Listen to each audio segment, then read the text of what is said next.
This is Jordan Tower with JT News. Make sure you smash that like button, smash that subscribe, and let's get right into some news for the day. So Young Thug did a interview with T.I., and he voices how he doesn't really look up to Andre 3000. And a lot of people make that comparison because they're both, you know, they do whatever they want. You know, Young Thug's a little crazy, Andre 3000's a little crazy. They both make good music, and they're both like, they just go against the grain. That's what makes them both special.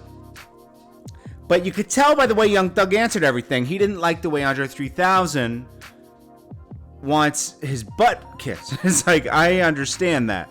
Sometimes people want people to like kiss their butt and everything to do something with them. Young Thug said he tried to like connect with them before, and it was like his secretary answered, and he felt like I thought I was calling him, and he compared it to working with Elton John. Elton John was like a fan of Young Thug's, and they were fans of each other. Andre 3000 doesn't acknowledge other people's accomplishments, really. He just goes through. Now, he's a pioneer and everything, and an Atlanta legend, like super legend, you know, like, but I can understand that way of thinking, you know. You kind of want to be, you want to look at, you want people to treat you like a regular, yeah, just like on their level, you know. You don't want people to look down on you. I hate that when people do that. It's like, we're both human and everything. I'm not gonna like worship somebody because, you know, they're a legend. You know, it's just like you have that respect for him. And Young Thug obviously was influenced from him, even though he says he wasn't. But I totally get it. A lot of people were saying he disrespected him or he's not impressed. I just think he had a bad experience with him. We've all had bad experiences with people, you know. That's it. Then we got Cardi B. So she was going back and forth with Wiz Khalifa. She just listens to, she's very insecure, I gotta say that. She's accomplished so much and so little to be insecure about, right? But she's very insecure. She couldn't take that people were talking about, you know, questioning her Grammys and all that, and, you know, Wiz Khalifa was reacting to Lil Baby not getting any Grammys and saying, and reacting to Nicki Minaj saying she didn't get a Grammy in the beginning. And Wiz Khalifa said that's usually happens for self-made people, but Cardi B did get a Grammy. She also has a huge machine behind her that has a lot of pull with the Grammys. You know, it's very political, the Grammys. So, you know, she went back and forth with Wiz Khalifa saying, you know, you're this and you're that. I forget what she was saying. She was kind of like downplaying Wiz Khalifa and showing like text that he was like inspiring her. This was him in 2016. They really support you when you're grinding, but when you get on, they treat you like garbage. Then Offset called him a clown and all this other stuff. And I was like, geez, Offset, you really got to jump in this and protect.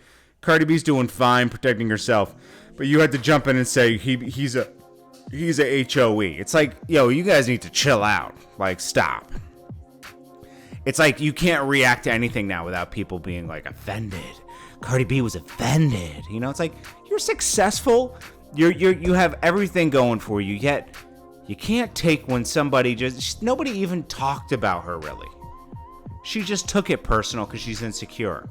And that's got to stop, man. We live in this butterfly world now. It's so sad, man. It's like disgusting the way things are playing out with life, you know? Just people aren't tough anymore, man. People aren't tough anymore. Like, Cardi B in 2013 would have loved to be in the position she is now with people criticizing her and having millions of dollars. But now this Cardi B doesn't like that. I don't know, man. You know, she's doing well. I don't get it. She accomplished a lot. And she did start from the bottom. You know? She made it work. Phresher apparently got robbed. It says robbed at gunpoint, almost kidnapped. He said, words can't describe how grateful I am today, family and friends. Last Friday, I put my family, friends, and a team through a real scare. Robbed at gunpoint, but almost kidnapped. They took my car, my money, my jewelry. So I told you, things are going to be bad in 2020, man. Like, you know, you start taking everybody's jobs away and all that stuff.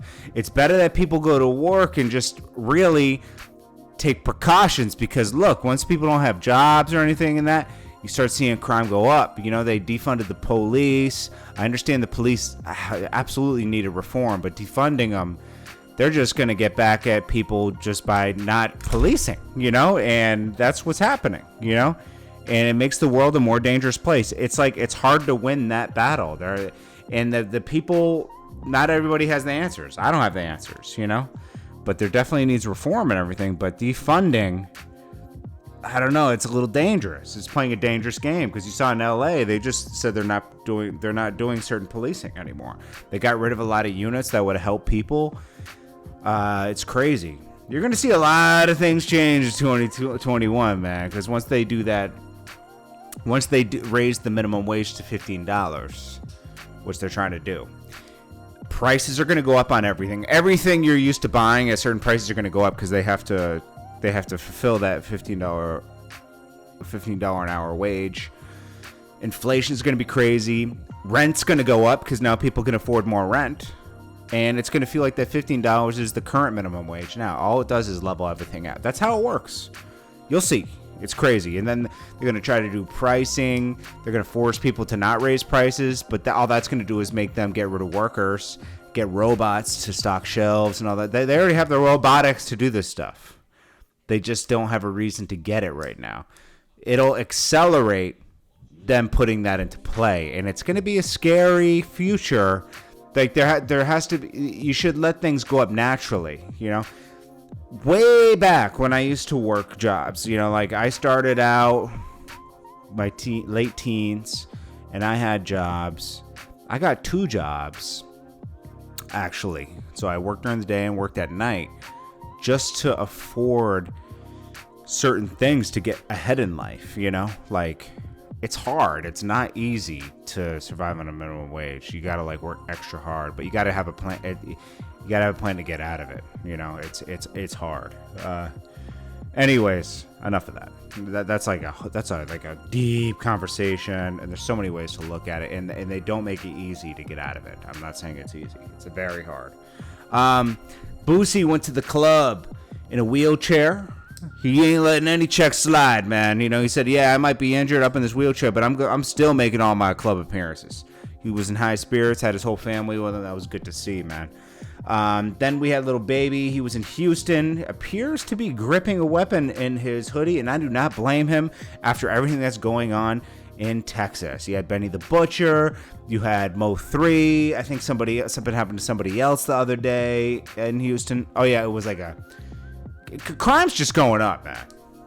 Period. Got to be careful. Be careful when you're moving around. If anything looks funny, just leave. Things are weird. Anyways, guys, this is Jordan Tower with JT News. I appreciate you guys, and I will check you guys on the next one. Make sure you smash that like button. Peace.